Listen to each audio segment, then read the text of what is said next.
বালিটা গ্রামের বড় মায়ের ভোগ মেলা উৎসবে অগণিত মানুষের ঢল। ৩০০ বছরের পূর্বের এই মেলা আজও হয়ে আসছে গ্রামে।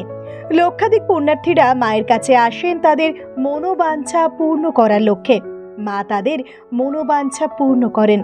আজ থেকে প্রায় ৩০০ বছর আগের ইতিহাস। তখন ভারতে মারাঠা সম্রাটদের শাসনকাল ছিল।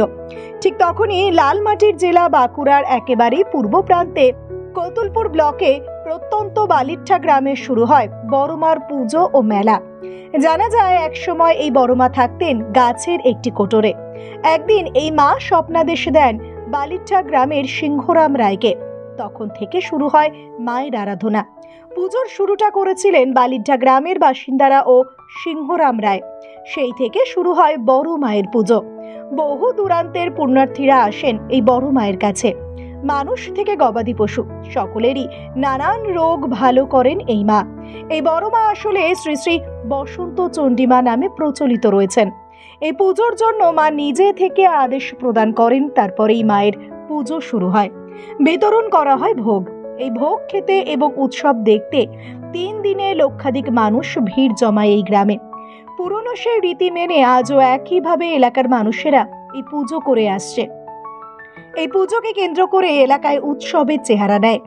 আগের থেকে বর্তমানে দ্বিগুণ আনন্দ উৎসব পালন করা হয়। বালিঠা গ্রামে শুধুমাত্র কতুলপুর ব্লকের দর্শনার্থী নয়, কতুলপুর ছাড়াও বাইরের জেলাগুলো থেকে বহু দর্শনার্থী আসেন বড় মাকে দর্শন করতে ও মেলা দেখতে। মায়ের পুজো দিয়ে এই মেলার শুভ সূচনা হয়। আগামী ৩ দিন ধরে চলবে মায়ের পুজো, পাঠ ও মেলা। রয়েছে বিভিন্ন ধরনের সাংস্কৃতিক অনুষ্ঠান, বাউল এবং বিনা পয়সায় যাত্রা। জনশ্রুতি হিসেবে জানা যায় এই বালিঠার বড় মা কাউকে কোনোদিন নিরাশ করেন না। এমনকি শোনা যায় ক্যান্সার আক্রান্ত রোগীও বড় মায়ের কাছে এসে সেই রোগ ভালো হয়েছে। এছাড়াও গবাদি পশুদের বিভিন্ন রকম রোগ থেকে মুক্তি লাভ পেতে দূর দূরান্তের মানুষও ওই গ্রামে ছুটে আসেন। সারা বছর ধরে বালিটা গ্রামের মানুষও মুখিয়ে থাকেন এই বড় মায়ের মেলাটির জন্য। Bureau report, BCN Bangla. এখানে কিসের জন্য আসেন? কেমন লাগে? প্রতি বছরই আসেন? এবারে প্রথম আসছেন? লোকের কাছে শুনে এসেছেন তাই তো? আজ এখানে যে মায়ের কাছে অনেকে শুনেছি যে যা চাই সে মা পূর্ণ করেন, তাই তো? তাহলে বিভিন্ন রোগ জ্বালাও ভালো হয়ে যায় শুনেছেন। তো আপনারা সেরাম কি মায়ের কাছে কিছু প্রার্থনা করবেন? করবেন? কি নাম আপনার? পূজা? আচ্ছা, ধন্যবাদ।